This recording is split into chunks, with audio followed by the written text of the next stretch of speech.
आप देखेंगे बार बार नीट को लेके हम लोग प्रेस कॉन्फ्रेंस भी कर रहे हैं। पूरे देश भर में हमारा पूरा छात्र संगठन कांग्रेस पार्टी सड़कों पर भी है, प्रदर्शन भी कर रही है।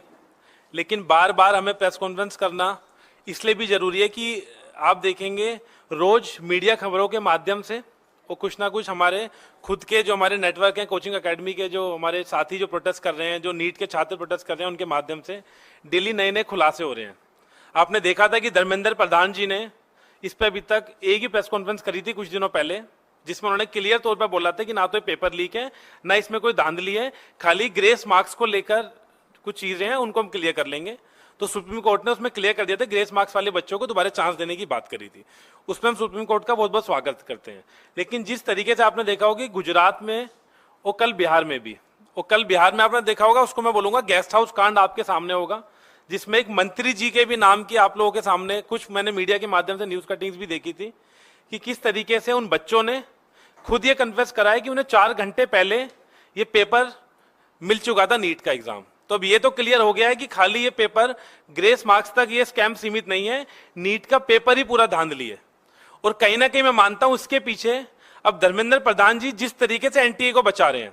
7 तारीख को हमने इस पे प्रेस कॉन्फ्रेंस भी करी थी पहले।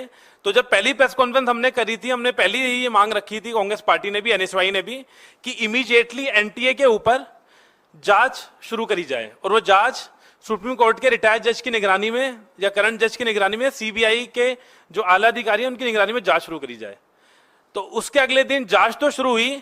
पहली बार ये देखने को मिला कि एनटीए पर जांच हो रही है और उस जांच की जो अध्यक्षता कर रहे हैं वो एनटीए के खुद के एम्प्लॉय हैं, जो पदाधिकारी हैं, वही अपनी जांच कर रहे हैं। इसका मतलब ये, अगर मैंने चोरी करी है तो मैं अपनी जांच खुद कर रहा हूं। तो इसको देखते हुए ये तो समझ आ गया कि धर्मेंद्र प्रधान जी जो 24 लाख नीट के छात्र हैं उनको लेकर कितने गंभीर हैं। और अब तो मुझे यह भी शक थोड़ा जाहिर हो रहा है कि जिस तरीके से रोज खुलासे हो रहे हैं, आपने देखा होगा गुजरात के अंदर तो जो डेप्यूटी सुपरिटेंडेंट हैं नीट के, उन तक को गिरफ्तार करा गया। जिस सेंटर पर एग्जाम हुआ था उसके प्रिंसिपल को गिरफ्तार करा गया।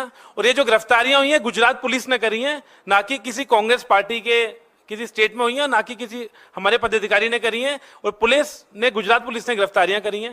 गिरफ्तारी में पता चला कि लगभग 2.5 करोड़ के ब्लैंक चेक्स तक रिसीव हुए।